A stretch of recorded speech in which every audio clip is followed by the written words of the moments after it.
I know it's a bit hard, you know, seeing that the industry might be moving a bit slow for other people. You know, other people are feeling disgruntled maybe of not getting employment. You know, not getting um, training opportunities. You know, yeah. I think you might ask yourself, why is it that other people are getting work and others are not getting it? So I guess I think it boils down to your competency. I don't want to call it luck really, because I think every employer can only know if you are an asset or a liability, say after a few months. So we could say your resume, maybe you might need to restructure it if you're not getting the response that you want. So you probably have to reverse engineer your CV to fit the criteria that is um, given by your prospective employer. So you probably need to just check what the requirements are for a particular post, and also maybe just check, do your SWOT analysis in terms of the criteria posted for that vacancy, so that maybe if you don't fit the criteria, you try to work backwards to maybe mitigate that and get to a situation where you are confident that you are competent in those subject matters. So yeah, I guess yeah, guys. I think just try to upskill yourself. You know, um, do a checklist. Just see what you think you are 100% competent in, and close the gap in what you are not. You know, try to mitigate that. Try to learn as much as you can on what you can and what you cannot. Um, Another thing that I think will assist you guys, um, just watch the people you surround yourself with. You know, try to get closer to someone that can maybe influence you, give you a bit of upskill, um, can upskill you in terms of mentoring you.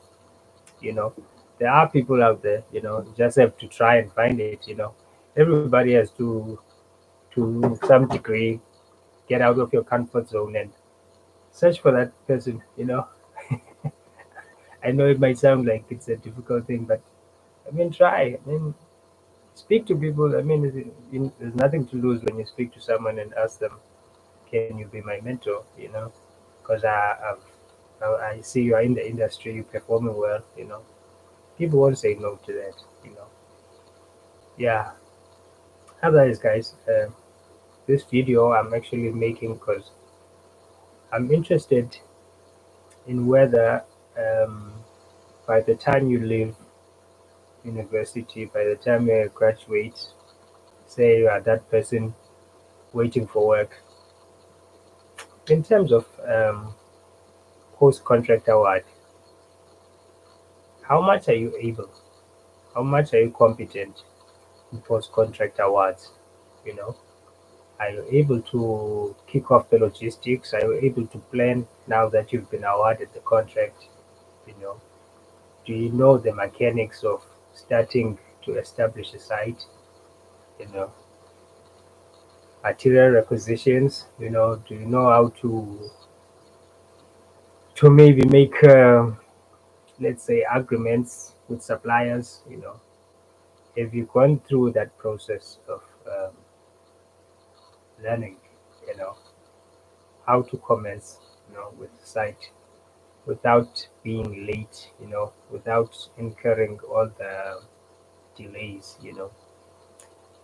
It's I mean, this is planet Earth, so delays are there, but you just need to record them, especially if you've got proof that it's out of your hands. And you'll need to ask for an extension, post contract award. After you've been awarded, there's a certain period they're gonna give you to be on site, and establish the site. So I wonder how many people, because I can see people, you put your CV, you say all the lovely things that you wanna say on the CV about yourself, but when it comes to the actual implementation, can you do it? You know. So I'd like to hear any comments, from graduates to maybe final year students or even those who are doing in-service training. If you feel you're competent, just want to hear your thoughts about that, because when it comes to management of a site, there's quite a lot of complexities. You are probably not going to use everything that you've learned, because you're not going to be the only one on site. Maybe you might have people assisting you, you know. And the other thing, do you understand the logistical parts of of, of starting a site?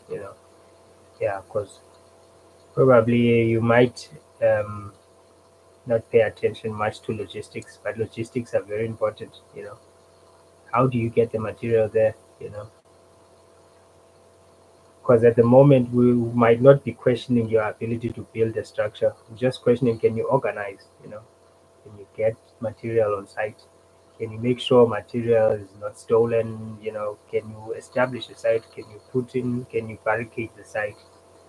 Do you know the necessary temporary structures that need to be on site for it to be operational and to be approved by the client or the safety personnel? What does it take um, to establish a site? You know, and then you've got de-establishment, which at this point I'm not really that much bothered by at the moment, but I think it's vital for everybody to be able to draw up a site layout, you know, and when drawing up a site layout, you should take cognizance of that. People might waste time, your time on site, meaning the workers.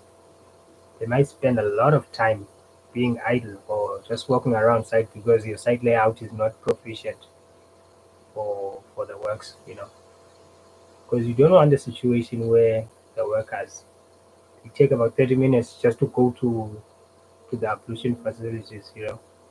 So depending on where you place them, because that's one place they will spend their time just loafing around, and you can't say they can't go to the toilet. You can't say that because I mean you can't deny someone time to go to the ablutions. So where you put your ablutions, very important relative to where the works are. You know, not to say you should congest your site so that you can't get access to your site and the vehicles for delivery. You know, and then there's another aspect where you store, how you store your materials. You know, you've got materials that are prone to wastage in terms of being affected by how you place them and environment, the weather. For instance, sand. You can buy 10 cubes of sand and end up having eight, because you've got wind. How do you prevent the wind from blowing off most of the quantity of your materials? How do you store your stone? Because stone has got quite a weight. you know Certain percentage of your stone is going to dig into the ground. You won't be able to salvage it because you have to dig the ground. You don't want contamination also. How do you store that? you know how do you deal with cement? I'm sure most of you should know how you store cement. How do you store diesel? Another problem is fuel. There's theft. How do you store your tools? You know, uh, what schedules do you have to keep check on your stock, your tools? You know, how do you place your orders? You know, what's the return time on your orders of scarce materials? All of that. That is also should be on your brain. Like as you proceed to site, you should know most of them. And how do you keep track of your construction program? You know, how do you update? When do you take decisions that you need to input more labor or materials, or you need to decrease your labor on site? So I'm just curious that the graduates or the final year students, how much have you equipped yourself to understand what is happening on site and how to mitigate, how to prevent, how to identify all the issues that you will probably face on site. So drop me a comment, guys, and subscribe to the channel. Share with others. If you've got any comments, please just drop a comment there.